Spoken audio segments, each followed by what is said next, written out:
Until recently, carbon fibre in the automotive industry is reserved for high-performance, high-value vehicles for customers who are willing to pay a premium for the product.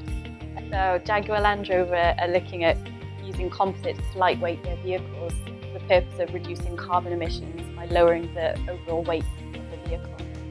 So my project is looking at high-volume manufacture of carbon composite components for the automotive industry.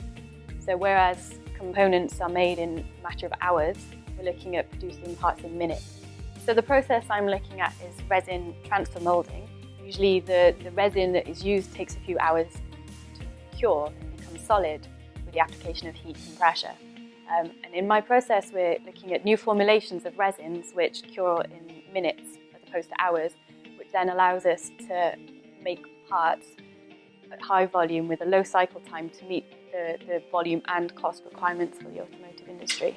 What my project has been about so far is understanding the process by which we inject the resin to meet the high volume requirements. So by using a fast curing resin, it means that the period for which you can have a low viscosity and therefore inject and wet out the fabric and the fibre is quite small, it's seconds.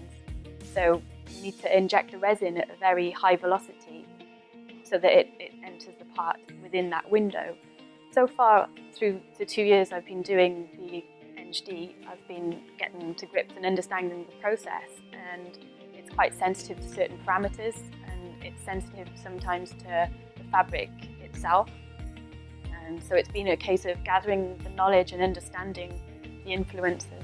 Dry carbon fabric is pre-prepared into a number of plies, and it's consolidated together as a preform.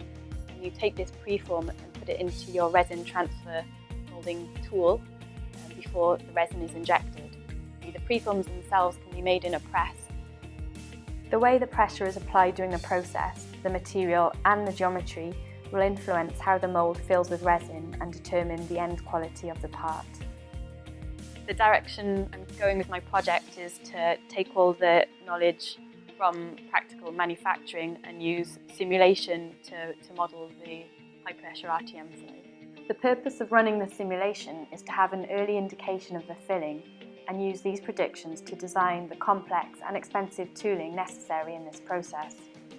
The expectation is to use the tools in industry with the aim of reducing production costs of composite components for high volume automotive manufacturing.